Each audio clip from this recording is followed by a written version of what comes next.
The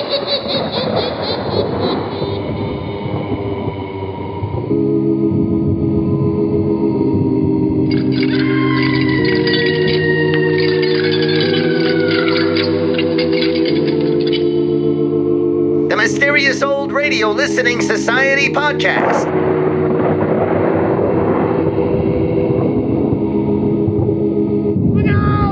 Welcome to the Mysterious Old Radio Listening Society, a podcast dedicated to suspense, crime, and horror stories from the golden age of radio. I'm Eric. I'm Tim. And I'm Joshua. We love mysterious old-time radio stories, but do they stand the test of time? That's what we're here to find out. This week we return to the listener library for a recommendation from our mysterious listener and generous Patreon supporter, Tim. He requests we listen to Battle of the Magicians from Lights Out, promising some good, fun, old-time confusion. How can we say no to that? Lights Out was created by Wyllis Cooper in 1934 and broadcast Wednesday nights at midnight on Chicago area NBC station WENR.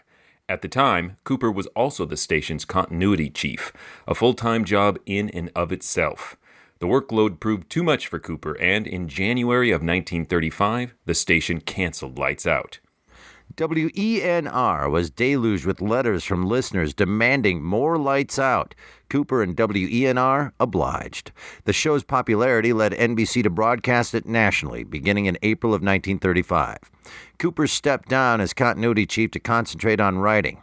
In addition to Lights Out, Cooper wrote for an adventure serial called Flying Time, the soap opera Betty and Bob, and served on NBC's program planning board. When Cooper left radio in 1936 to pursue a career in Hollywood, NBC hired writer-director Arch Oboler to take his place.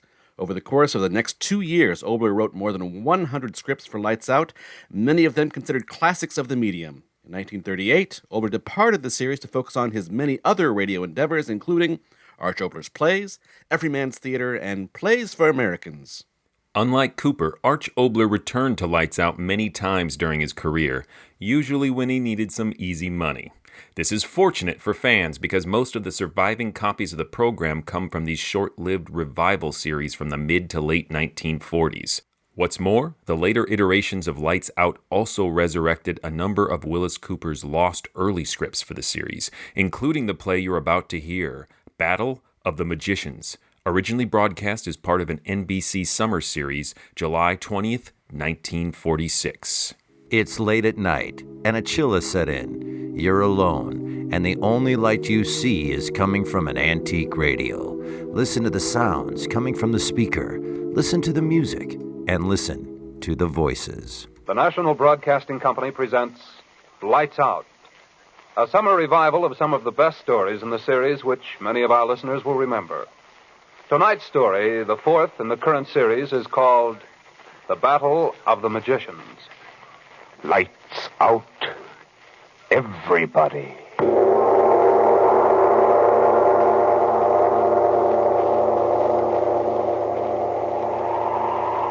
This is the witching hour. It is the hour when dogs howl and evil is let loose on a sleeping world. Sit in the dark now and listen to Lights Out.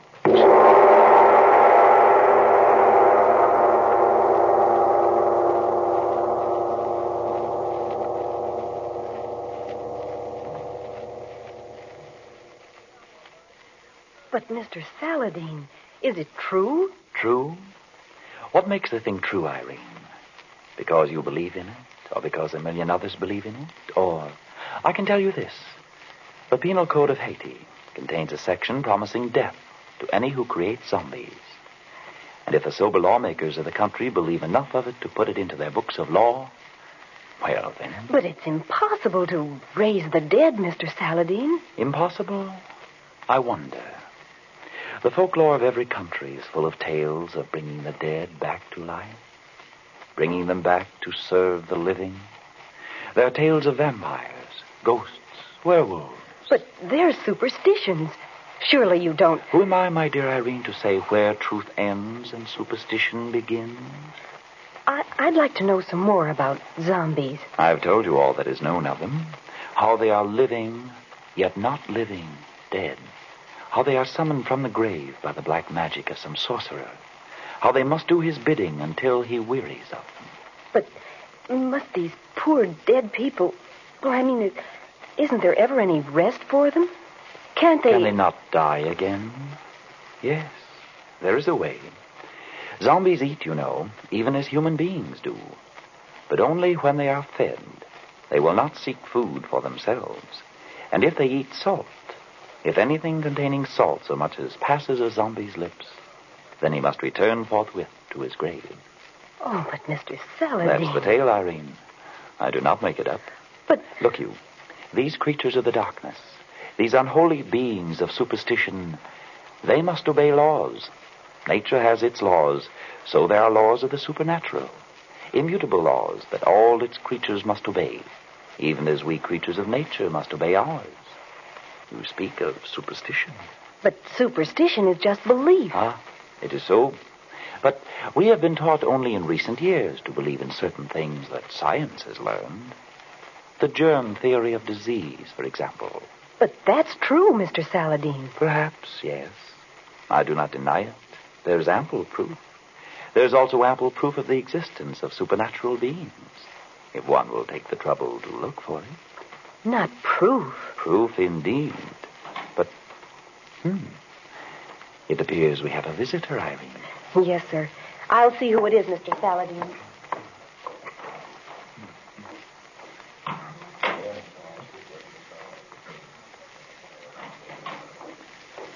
Mr. Joseph Warner, president of Acme Airlines, Mr. Saladin. So?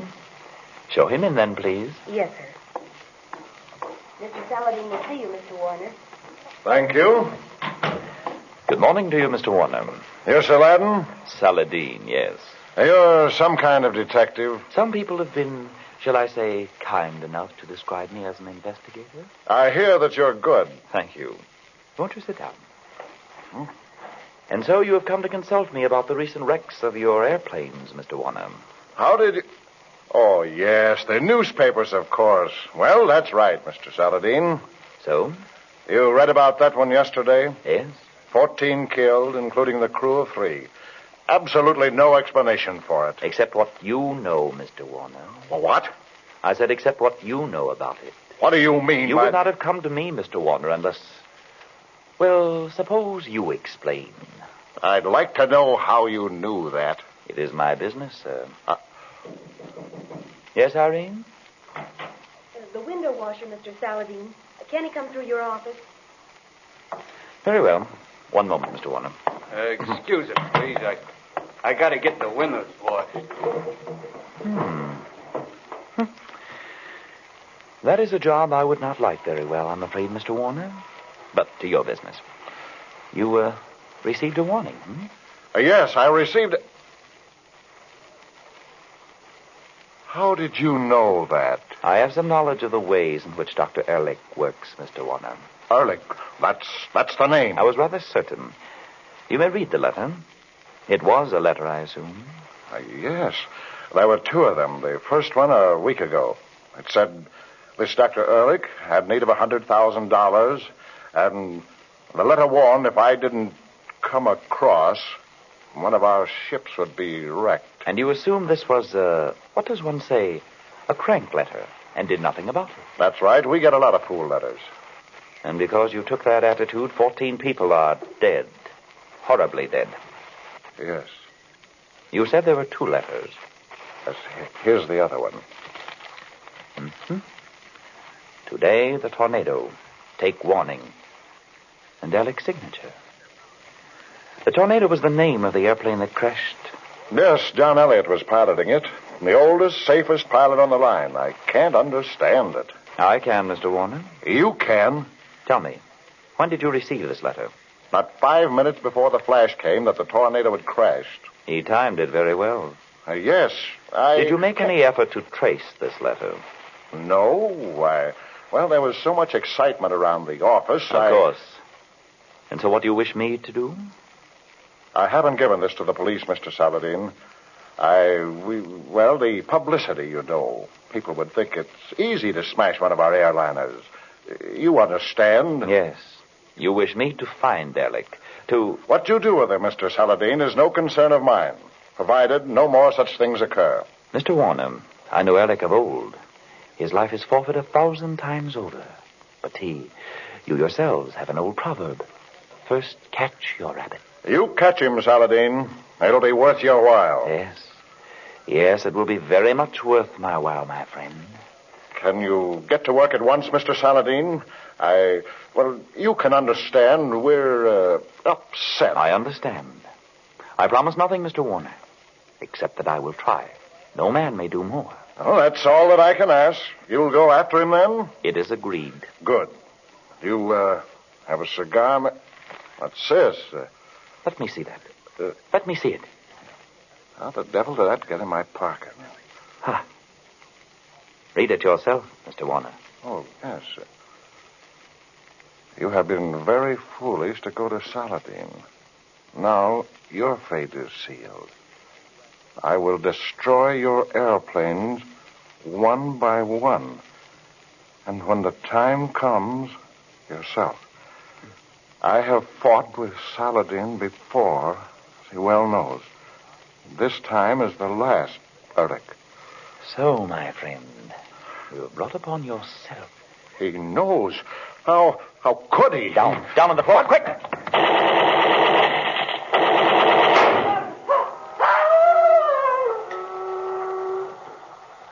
Score 1 for Saladin, I think.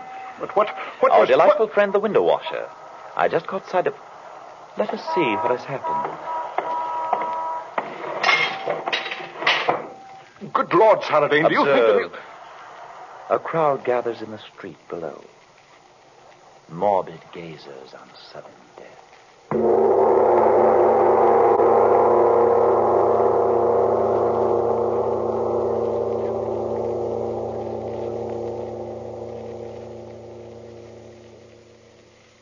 O'clock, Mr. Saladin. Thank you, Irene. If you are ready. You won't hurt me, Mr. Saladin. I give you my word, Irene. I'm afraid. You need have no fear. No harm can come to you while I live. I do want to help you, Mr. Saladin. Only Listen to me one moment, Irene. Of 50 girls who applied for this position, I selected you. I've not told you why. No, I never could understand. It was for one reason, Irene. You have the little, oh so very little, psychic spark that is lacking in all the other ones who came. You do not know it yourself, but Saladin knows. I must use you, but I shall not unless you consent wholeheartedly. I'll do it, Mr. Saladin. I trust you. You will not lose by it, my child. Look, then, we have a little time. Sit here. Sit comfortably. So. Now we begin. Look into the crystal.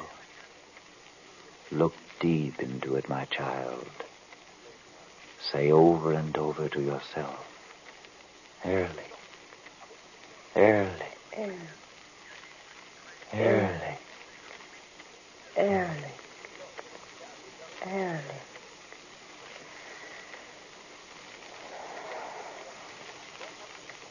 Ehrlich. Ehrlich. Go and seek Ehrlich. out the soul of Ehrlich the magician while he sleeps. Ehrlich. Go and find him, Irene. Ehrlich. Find Ehrlich. Find Ehrlich. Search deep in the crystal globe. Ehrlich. Ehrlich. Ehrlich. Ehrlich. Who Ehrlich. calls Ehrlich? It is I, Saladin, that calls Ehrlich. What do you want, Saladin? You will tell me where I shall find you, Ehrlich. No. I shall not. You will tell Ehrlich. No. I am master of your soul that wanders now while your body sleeps, Ehrlich. You will tell me where to find you. I will not. Tell me. No. No. Tell me. In the tower. In the tower. I will not tell more. You will, Ehrlich. Tell me. In the tower, the highest tower of all. And where is it, this tower? I will not tell more. I will not. Tell, Ehrlich. I will not. I will not tell. I say you shall, Ehrlich. I will not tell. Beware. Your power wanes now, Saladin. Be sure you will not remember what you have told Ehrlich when you awake. I will remember. By the 5 names I commanded, Ehrlich, you will not remember. I will not remember. Ehrlich. Ehrlich. Awake now, Irene. Awake, Irene. Awake. Are you all ready now, Mr. Saladin? Just sit quietly and rest, my child. So, Ehrlich, I think perhaps we shall have a little talk together.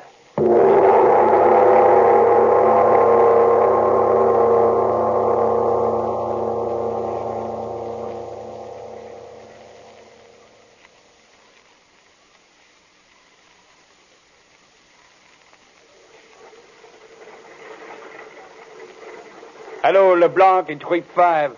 Radio check, please. KCT to LeBlanc and trip 5 on the line. Okay. LeBlanc to KCT. How are you, Shorty? KCT to LeBlanc. Okay, Frenchie. Who's your pilot today? LeBlanc to KCT. I do not know yet. Charlie Butler is sick all of a sudden. That is what I wait for. KCT to LeBlanc. Better see your records are straight before you take off, Frenchie. LeBlanc to KCT. That is not my business, Shorty, my friend. I am just co-pilot. I pull up the landing gear, sometimes land. I just go along for the ride. KCT to LeBlanc. Okay, Frenchie. Jazz your motors when your pilot's ready. I'll check you off. That's all, KCT. Are you the co-pilot on this trip? Oh, you scare me a little bit. Yes, sir. You are pilot? I am the pilot. Yes. We are ready to take off. We are ready long time. Your papers are all right? The manifest is all right. Yes. I am Francis Leblanc. Yes. Well,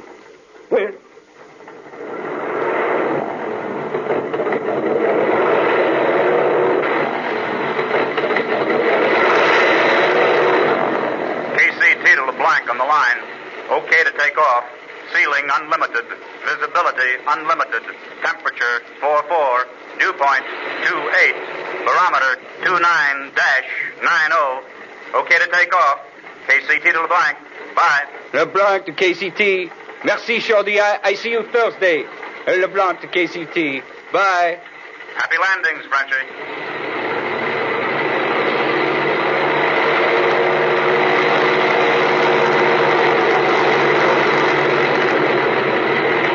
Pardonnez-moi, monsieur. You want to take off, eh? I will take off. Yes. Oui, voilà.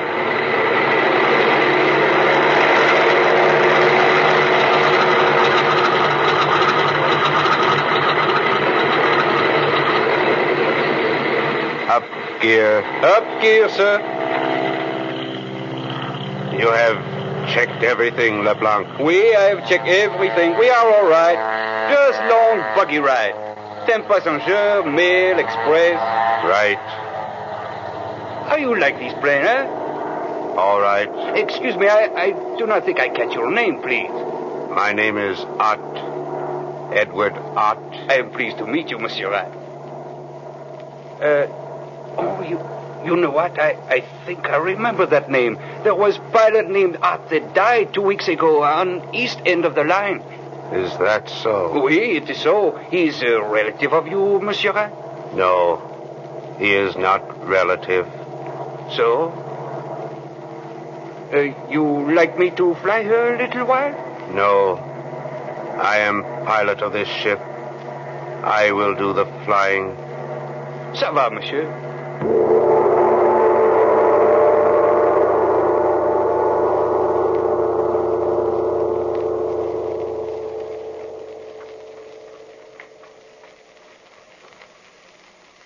So, you did find me after all, Saladin. The very clever Saladin. Well, I think this time the very clever Saladin has had his last adventure, no? I do not believe you will win, Ehrlich. No. I do, my dear enemy. I have not time now to find out you learned where my laboratory is, but there is time enough for that. It is simple enough, Ehrlich. You talked in your sleep, you see. I remember now. I knew I had dreamed. But I forbade you to remember, Ehrlich. Yeah, well, one little victory. I've waited a long time for this, Saladin. Yes, and failed a great many times. I will not fail this time. What is written is written. I should be interested in how you caused that airplane to crash yesterday, Ehrlich. Yes. It was so simple, Saladin. I am amazed at a man of your attainments. I think I know. Well, I shall show you very soon. You will not tell anyone about it, I think. I wonder. They said there was no clue to the crash, Saladin. Yes. Would you like to know how? I think I know. Oh? Well. You too know something of black magic? I know a great deal of black magic, my friend. Shall I show you? Are you afraid of snakes, Saladin? No, Ehrlich. Let us see.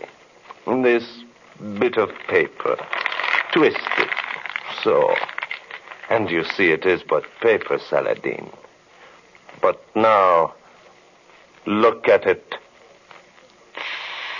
A cobra. You are clever, Ehrlich. But look now. Harmless paper again. No.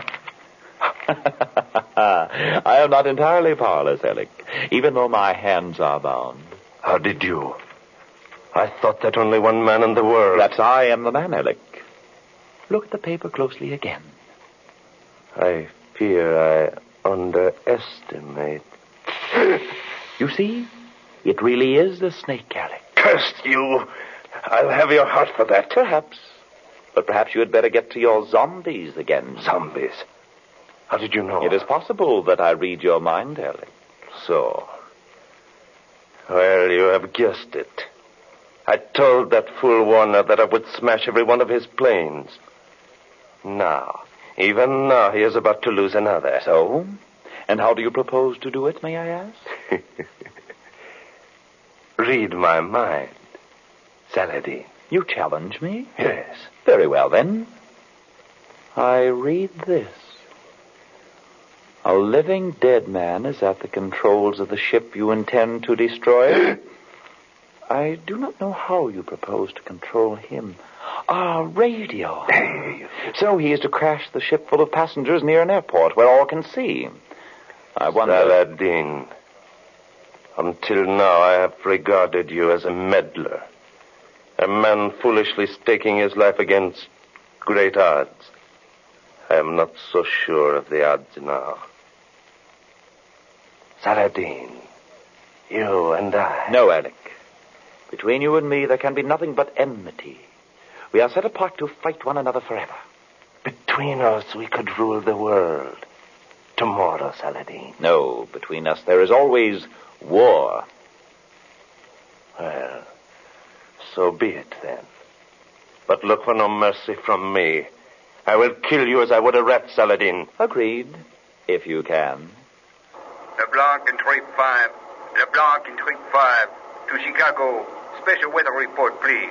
LeBlanc, E5. Bye for Chicago. So, the first contact. That is the ship, then? That is the ship, yes. That did not sound like the voice of a zombie, Ehrlich. No. That is merely the co-pilot. He does the bidding of my dead man. So, and now the little drama begins. Will you listen? It is your drama. Now. Quite so, my friend. I must get to work. Ehrlich, calling pilot up in trip 5, Acme Airlines. Ehrlich, calling pilot up in trip 5, Acme Airlines. Out in trip 5. I hear you. Give your position. 5 miles southeast of Chicago. Good. You will do as I tell you. I will do as you tell me. Who is speaking, please? What is enough from you? Be silent. Yes, sir, but... You are under pilot orders, LeBlanc. You will do as you are told. Who are you, sacre? Be silent. Yes, sir, but... Yes, sir. Now, up. When you arrive above the Chicago airport, you are to circle the field 3 times full motor. I am to circle the field 3 times full motor. And then when I give the word, you are to climb to 2,000 feet. I am to climb to 2,000 feet.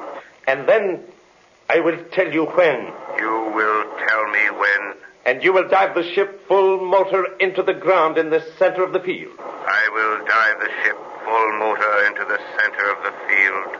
That is all. Hello. Who is it that makes the... Silence him. Oh. You have thought of everything, Ehrlich. Yes. This pilot, he died 2 weeks ago. I secured his body. You add grave robbery to your other crimes. But of course, I must have one that was a pilot. And he obeys without question, you see. So far, yes. But you have not won yet. I am close enough, Saladin. I wonder. Ut, report your position. Southwest of Chicago Airport. I can see the field. Good. You are ready? I am ready. Your co-pilot? He is here. He will not interfere. Report when you are over the field. I will report when I am over the field. Ehrlich, what would you do if I told your zombie what to do? Ut, you are to obey only Ehrlich's commands. I will obey only Ehrlich's commands. Do you mind if I talk to him? Go ahead and try. Leblanc? Leblanc? Who calls? Do you hear me, Leblanc? I hear you. Est-ce que vous avez un morceau de serre? Dessert, monsieur? Dessert, oui. Peut-être, monsieur, mais pourquoi? Stop. What did you say to him, Saladin? You do not speak French, then, Ehrlich? Of course. Certainly. Then you know that I asked him merely if there was anything he could do. And he replied that he could not. Of course. But why did you... I'm afraid that you are about to win, Ehrlich. You admit it, then? I am sorry. It is too late now. It is too late, Saladin. I offered to join forces with you once. But now I am the master. Out reporting. I am over Chicago Airport now. Good. Begin your circle. I will begin my circles. Now, friend Saladin, we shall see. Perhaps we shall even hear the screams, the dying screams of the passengers in this doomed ship. It is a wonderful invention, this radio. True magic. Yes, it is true magic. You will tell me when you are ready, Ehrlich. I will tell you. Make your circles. I am making a circle. Do they see you on the field below? Many people are coming out to watch. Good. We will give them a show. We will give them a show. Leblanc. Leblanc. Oui, monsieur? You may speak to him as you wish, Saladin. It is too late now, and he is powerless. Yes, I am afraid so, but... Leblanc, avez-vous des selles? Oui, monsieur. Il y a des petits grains ici de mon déjeuner, mais pourquoi? Écoutez, depuis là, c'est un loup-garou. Ah, c'est vrai, monsieur, mais... Écoutez, mettez le sel sur ses lèvres, dans sa bouche, comprenez? Vitement. There is nothing you can do, Leblanc. Art, are you ready? I am ready. Vitement, vitement, Leblanc. Here, Mr. Art, taste a little of the salt. Salt? What have you... Listen. Take over, Mr. LeBlanc. What? I take over. My work is done. Art, come back. Come back, I say. No, my work for you is done. I go now. I go home. Come back. Come back. Come back, I say. Monsieur, I was just in time, monsieur. So, you did it, eh, Saladin? I did it, yes. So, well, you have beaten me again. But this time... It is too late, Ehrlich. You think so? You do not know Ehrlich. I know that... There he is, Barry! Fools, you will not take it! Stop it! Out the window! You are too late, gentlemen. I doubt that even Ehrlich could survive a 40-story fall. Monsieur, where are you, monsieur? Where are you? I am here, Leblanc. What happened? Monsieur, when I did put the salt on his lips, as you tell me afresh, he did say to me, take over. Yes, we heard him. Is the plane all right? It is under control. I am circling. Where is Ott? Where is the pilot? I do not know. He left his seat and went aft. A moment. Somebody is not right. Leblanc, what is it? It is the cabin door. Someone has opened it. Leblanc, what happened? Monsieur Hart, the pilot, he jumped out. He is falling. He is going to land on the long runway. Leblanc, is your plane still all right? Yes. I am all right. But I cannot land now. You understand? I will circle until I contact the control tower. Of course, Leblanc. What is happening on the field? People are running out toward the... Oh, mon Dieu, I... Quick, Leblanc, what is it? I do not believe what my eyes see. That broken dead body on the runway. Every bone in it must be smashed, but... Yes, Leblanc. What is it? That body, monsieur. It is crawling toward the cemetery that stands beside the field.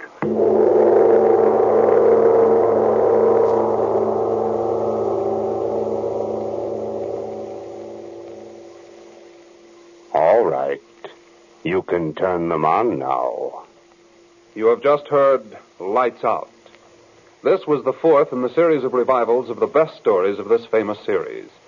In tonight's cast, you heard Everett Clark as Saladin, Tony Parrish as Ehrlich, Meg Hahn as Irene, Duke Watson as Mr. Werner, Boris Aplon as Ott, Nathan Davis as LeBlanc, and Ernest Andrews as the radio operator. India is the setting of our story next Saturday night. You'll hear how a British sahib, wise in the ways of the Orient, wreaks a terrible revenge on a Chicago gangster who has wronged him. Of course, if you don't want to be scared stiff, you can always listen to something else. But if you're around about this time next Saturday night, tune in. Lights Out is produced and directed by Albert Cruz. This is NBC, the national broadcasting company. That was Battle of the Magicians from Lights Out here on the Mysterious Old Radio Listening Society podcast. Once again, I'm Eric. I'm Tim. And I'm Joshua. Speaking of Tim, that was from a generous Patreon supporter named Tim, and he wrote us kind of a more in-depth email about his suggestion request, Joshua. Yeah, Tim originally emailed us with 3 different requests entitled The Good, the Bad, the Joe Friday. And The Good is an episode of Escape we have not yet listened to. The Joe Friday is the Dragnet episode we listened to last year, The Big Rule, and we enjoyed that quite a lot. And the bad was Battle of the Magicians. And what he had to say about it is, there is a fine line between an infallible hero and jerkface, especially one who takes pleasure in defeating an idiot. Who knew Wyllis Cooper loved people falling from great heights so much? Oh, and zombies can't eat salt, in case you didn't know. So I thought that was a pretty good summary of the episode. Yeah. And just to let you know what his point of view was in requesting this. So a couple things. First of all, thanks everybody for listening. Tim's just wrapped it up very nicely, so we don't have to discuss anything. After reading that email to me just now, I am really relieved that I am not going to make anybody angry. What? Yeah, I was, when we go into these and I'm like, oh no, is this supposed to be some kind of, what's wrong with you, Eric? This is a classic, one of the best, and I'm going to be in that situation again. And the reason I thought for this one, definitely that's going to be where this is going, is because they say in this, we're doing the best of Lights Out. This is the best we've got. This is the best thing we've ever done. And so I was like, oh no, this is the best of the best. So I'm relieved that is not the case. Well, I'm going to come right out and say that I call dibs on writing the new Weird Adventures of Mr. Saladin. Because while this is not a work of genius, far, far, far, far from Wyllis Cooper's best script, I really like the setup.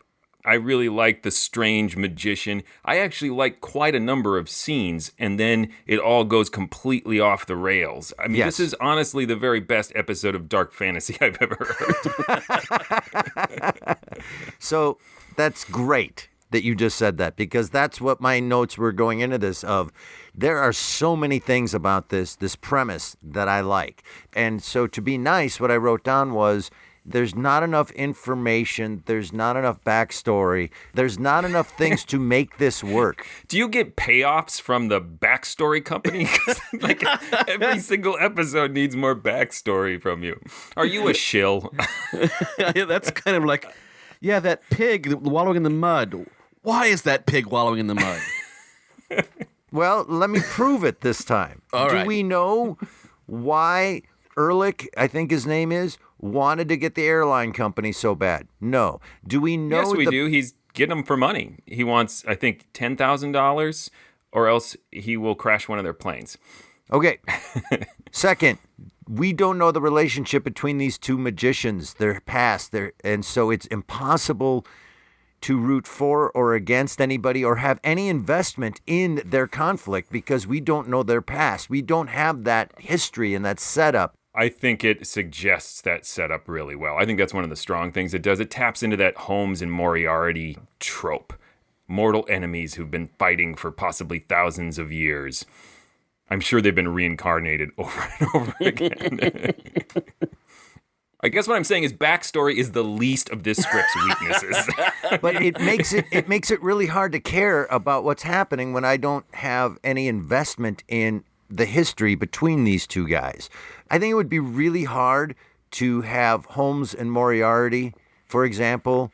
We are introduced to that conflict in those stories. No, we're not. It happens in one story. Arthur Conan Doyle just wanted to get rid of Sherlock Holmes. There'd been no Moriarty in any Sherlock Holmes stories until his first appearance in The Final Problem. And then it was retroactively suggested that Holmes had been battling Moriarty the whole time. Maybe we should start this podcast over. I think the strength of this is how well the relationships are flushed out so that we know who to root for and exactly what their motivations are and why they don't like each other. And I think that's the strength of this. Here's my pitch. At the start of this episode, it sort of makes you the promise of, here's what you're going to get. This is going to be weird and clunky and not make a lot of sense. And it delivered. Mm-hmm. And I appreciated that. I'm like, all right. So, yes, any criticism of this, I will not deny. But I had a really good time because it was zombies and fighting magicians. It basically told you, hey, if you feed the zombie salt, the resolution of this show is going to happen. What's going to happen? and there was a French guy whose name was almost exactly Frenchy McFrenchface. Who was the co-pilot?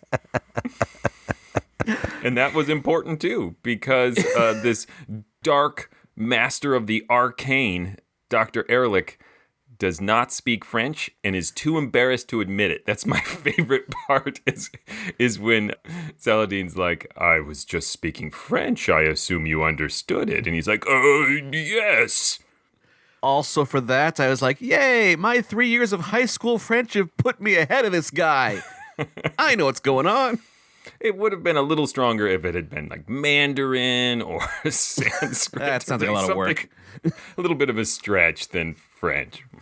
But yeah, it was glorious because I thought that Frenchie was just an old-time radio shortcut. Like, time to differentiate the voices. But then it actually plays into the plot in an absurd, ridiculous way. I want to point out that I just read ahead in my notes. I forgot I wrote this down. After I wrote down my thing about motivations and relationships is lacking, making it difficult to connect and to root, I wrote in parentheses, I'm going to read it for you right here, Joshua's going to tell you you're wrong about this. And well, now you're making me feel bad. No, not feel bad. I realized at that moment. You knew this was going to happen all along. You are Saladin, and I am Ehrlich right now. I'm so embarrassed. I knew you were going to say you don't need it to understand it, so that's not the issue. To me, then, if that's my issue, what you guys are saying, what your issue is actually the strength for me. And that is, you give me a zombie flying an airplane, I'm in. I love that. It's a great idea that Ehrlich uses the murder victims from his previous crime to commit the next crime. That's very Wyllis Cooper. A lot of the ideas are really strong. The execution is poor. I am a Cooper apologist, so that's part of the reason in my introduction I emphasized how many other jobs he had while he was writing these scripts. Give the guy an out that he was doing a lot of stuff when he was cranking out these lights out scripts. But yeah, this strikes me as a great idea that he spent an hour on. You nailed it, though, man. This is the best episode of Dark Fantasy ever. That's hilarious. Scott Bishop would kill to write this good a script. I was also entertained by, this is a terrible metaphor, but like quilting together a blanket that at the end of it like looks like a net. Like this is barely held together with the thinnest of ideas. And they took the time for a conversation between employer and employee that says, I really only hired you because you have the barest, thinnest spark of psychic ability, and I need you desperately, and I'm going to use you. But don't worry, you can trust me completely. But he did say, only if it's consensual, which somehow made it creepier. Yes.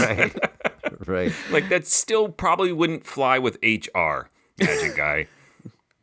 I want to know how he got 50 applicants for magician's secretary. That is a lot of people interested in that job. I know where that's coming from, Joshua.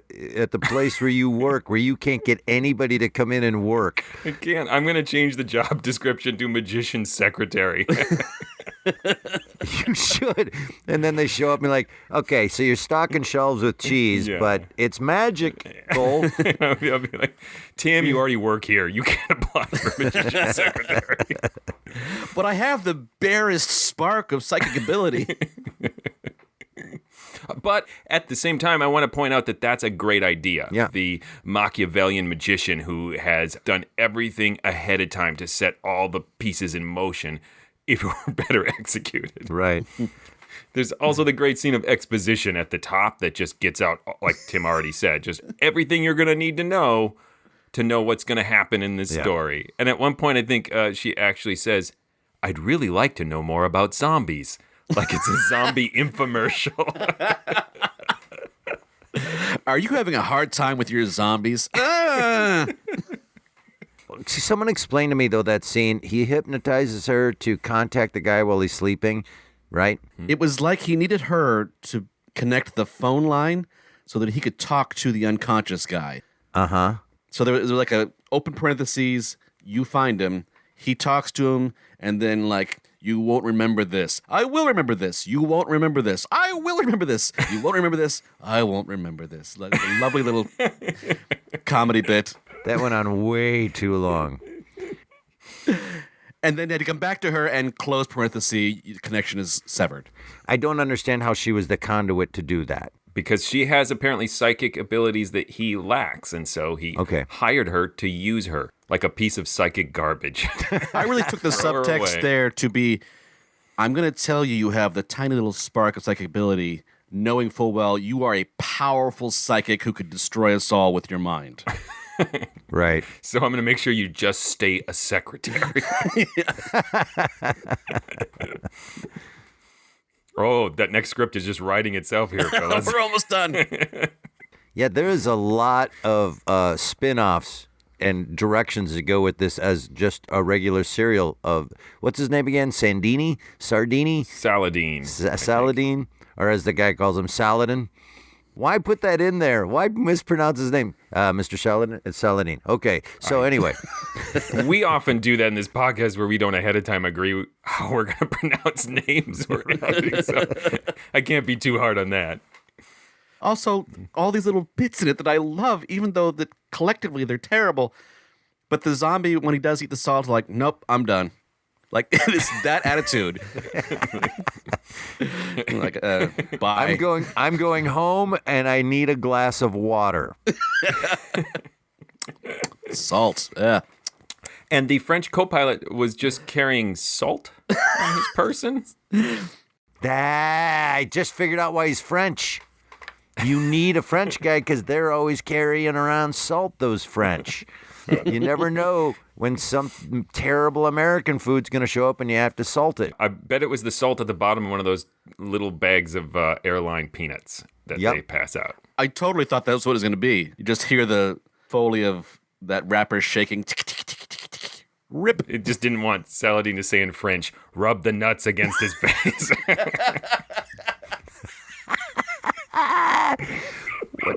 Here's another loophole. No salt can pass their lips, right? And they don't eat, but they need to be fed, so you have to feed them. They're like toddlers, basically. Right. I can't think of anything that doesn't have salt in it.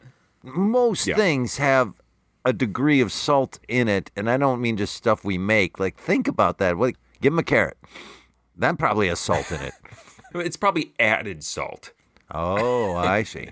It's a special low-sodium zombie diet.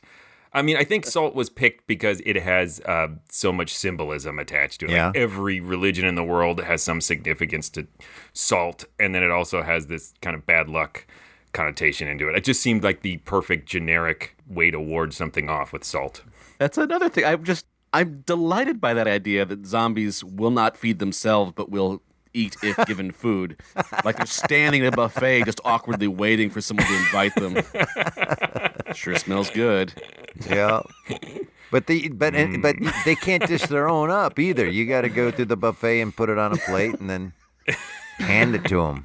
God, so passive-aggressive zombies. Man, you're going to need a booster seat for your zombie. Some crayons and a zombie menu. I guess they'll have grilled cheese brains and hold the salt. But at the same time, the image of a zombie like leaping out of a plane, landing broken, and crawling back toward the cemetery, which is convenient next to the landing strip. Yeah, that was the other one.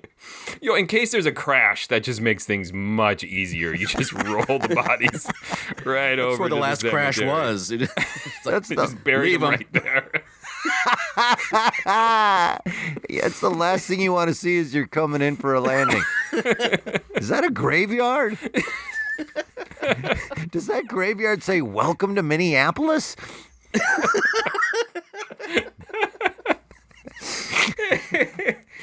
Oh, my gosh. So all of that is why I felt like this episode gave me a lot. And I know it wasn't quality, but it was a lot, and I really appreciate it. I love how they reenacted the serpent scene from Exodus, right? Did anyone else think of that? With the pharaoh's magicians versus Aaron in the big snake off. I don't know anything about that. Nothing. I don't know what you're talking about. So, no, I didn't catch that. But is that... It's a Bible story, from Exodus. Wow. In Egypt. I'm going to go back and read Exodus. No, I'm not. No, you're not. Is there some radio adaptation of Exodus out there we can just sort of... Well, there probably is. We're getting close to Easter, and I will tell you, I watched the big epics, those 1960s epics. 10 Commandments, yeah. 10 Commandments. And I love 10 Commandments. There's another one, I can't remember the name, but they play them, and they're 8 hours long, and I love them so much. They're so goofy. But you won't read a book. No. I will have a book read to me. If you could get Yul Brynner reading Exodus to you, that would be awesome. Moses. I have Charlton Heston on vinyl reading from the Old Testament, and it's pretty awesome. We've maybe wandered from the topic. In the 1950s. Yes, we should get back on topic. No, we shouldn't. There's nothing. This is the beauty of a Cooper script, though. Like, even a ridiculous, absurd one, there's so much to talk about. Well, there's a lot of really good premises here. Again, it's got that dark fantasy quality where you could do 30 minutes on just a zombie flying an airplane and have a nice story. And where was the window washer hiding the Tommy gun? That was some serious gunfire. So here's my confusion about the window washer.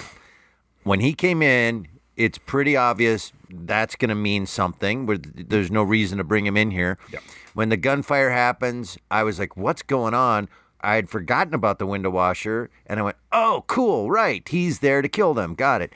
But then I got really confused, and I listened to this twice, and at that same time I got confused again. It made it sound to me like the window washer wasn't the guy that shot them. He was up there washing the windows and got in the way of the machine gun fire from somewhere else because he dies, right? He falls to his death. It's not very clear, but there's a brief line of dialogue from Saladin where he says, I saw the window washer out of the corner of my eye. Yeah. Score 1 for Saladin, which makes me think that he saw, because he says, get down right before it happens. So it connected the gunfire to the window washer. Although I think it's hilarious if he was just in between the gunfire and the airline president. And they're just like, eh. How did the window washer die then? Did he just slip? A machine gun like that has a serious kickback. Now you're just writing stuff in because they don't tell us, right? They don't tell us. See, that's what led me to go, wait a minute, was he just minding his own business, washing a window, and then just got mowed down by an eagle with a that was coming by with a machine gun? Window washer might have been a zombie, and someone might have fed him salt out there. He was washing the windows with salt. Yes. Some fell into his mouth. That's actually a recreation of that story from Romans, where they were washing windows with salt and they all died. There's a great, tiny, small detail in the Last Supper painting. Speaking of salt and Christianity, because obviously knocking over salt is bad luck, but at Judas's elbow is a knocked over thing of salt. You're kidding. So, like foreshadowing that he's about to break bad. That he's just a klutz. Is that true? Look at the painting, just right at his elbow. There's a little knocked over salt container. I'm going to be so mad at you if this is a lie. I'm going to be mad at myself if I made it up and don't remember doing it. Because I assume it's like one of those Happy Chef kind of big white salt shaker things. Right. I don't know why I assume Happy Chef is the platonic model of salt shaker. We should wrap this up or we'll keep talking forever about this ridiculous episode. That whole thing with the salt shaker is like a Da Vinci Code thing going on with me. Is that a Feminaci code? What is that called? Feminaci? There's the codes. I can't remember the name of the codes. Oh, you're not going to edit this out. You're going to let me Jody loves Feminaci. Is that a sitcom? Well, I'm going to look that up. While Tim's talking. All right, hold on. I was trying to Google the Last Supper painting, but I was Jesus portrait. No, that's not it. Well, let's vote. Joshua, you get to start. This is obviously not a classic. It barely stands the test of time. I mean, it arguably doesn't if you're supposed to take it too seriously, but I think it stands the test of time in that it is still damn entertaining, not in the way I think Cooper intended it at the time. I also think there is an element to the performances that are intentionally heightening the corniness of it.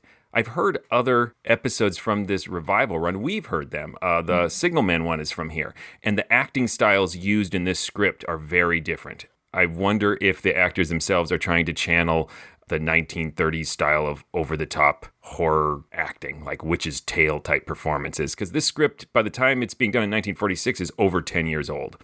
So it was a dated script then. Because I think there are moments in this script that made me laugh that aren't Wyllis Cooper's fault. It's the way the people are performing it.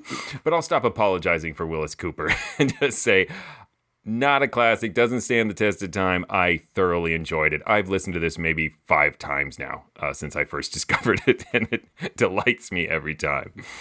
Tim. Yeah, I think that's exactly it. I really enjoyed this because of how much it does not stand the test of time. It seems like a parody, but that's a lot of rewriting history, I think, to call this a parody.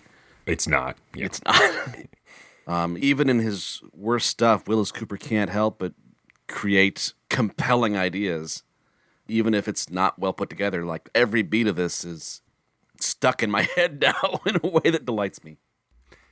Yeah, as I was saying earlier, nothing about this particularly made me angry. It wasn't like a dark fantasy where I was like, oh, God, can this just end? I was confused, and like I said, it was hard to be invested for me in any of the outcomes just because I didn't know history, or it wasn't established for me enough to care one way or the other what happened. But there's so much here that is quite lovely in the sense of bringing back dead people to commit these crimes and control them, and two magicians who hate each other that are out to kill each other. And yeah, the French guy was confusing until we realized, well, yeah, that's how he gets through to him. So I'm not going to call it a classic, nor does it stand the test of time for a lot of reasons. But I will say I like it. I did. I enjoyed it. But it could have used an extra set of eyes on the script. Maybe a full pair of eyes. Right. By the way, it's Fibonacci coding in mathematics and computing. It's a big thing in Da Vinci Code, Fibonacci coding. Anyway, while we're making confessions, I did look up, and yes, there is indeed a salt shaker that is spilled on the table by Judas's elbow. Bum bum. Well played, Da Vinci. All right, Tim, tell them stuff. Please go visit ghoulishdelights.com, home of this podcast. You can find other episodes there. You can leave comments. You can vote in polls. You can let us know what you think. You can send us a message. If you have some truly bizarre, ridiculous episode you want us to listen to, send us a message, and we will get to it eventually. And you'll also link to our social media pages and chat with other people who listen to this sort of thing. You can also go to patreon.com/themorals and support this podcast. Tim does. Not our Tim. Cool Tim. Patreon Tim. He supports this podcast. We have all sorts of great stuff there. Bonus podcasts. We do monthly Zoom happy hours with our patrons and just hang out and talk about, you guessed it, old time radio. It's great fun. So please check it out. You can also go to iTunes and write a review. That is free. It costs you nothing, but means a lot to us. Aw, thank you for doing it in advance, because I know you're going to. The Mysterious Old Radio Listening Society also performs on stage as we do recreations and adaptations of classic radio dramas, and we also do a lot of original radio drama work. We do that right now with Park Square Theater, which is in St. Paul, Minnesota. We perform there monthly. Right now, during this restrictive time, as it is April or so, April of 2021, whenever Joshua edits this and gets this out. You buy a ticket by going to parksquaretheater.org, and you will join us and watch our performances online, but we will soon be getting back on stage as well. But please, come see us in one way, shape, or form or another. Perform old-time radio adaptations of classics and original work. Once again, go to parksquaretheater.org. You can also go to ghoulishdelights.com or the Mysterious Old Radio Listening Society.com. Any of those websites has information on everything we're talking about, at least links to get there, plus links to other stuff you don't want to look at. All right. That's not true at all. Tim, hurry, put us some bad links. Some random links. So, yeah, what's coming up next, sir? Coming up next is the Cheesecake Murder Case from the series Philo Vance. Until then. Look out! I'd like to know some more about zombies. No, I work for you. It's done. I go home. Are you having a hard time with your zombies?